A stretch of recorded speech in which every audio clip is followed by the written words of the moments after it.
बैठले बुध देव हो पापा सुमन जाजो बैठले मदन हो चाचा बबलू जाना जो कहावा तिरलो की हो बरुआ रोदाना पासर कहावा तिरलो की हो बरुआ रोदाना पासर हमारा जाने हुआए बाबा कौन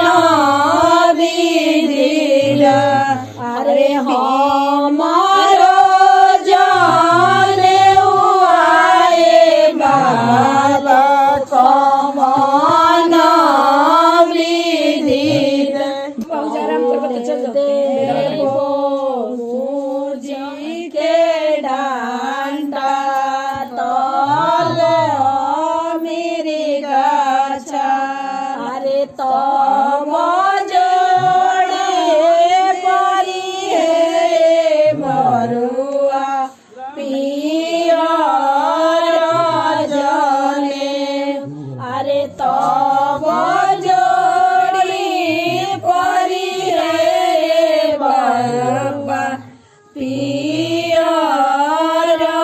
जने।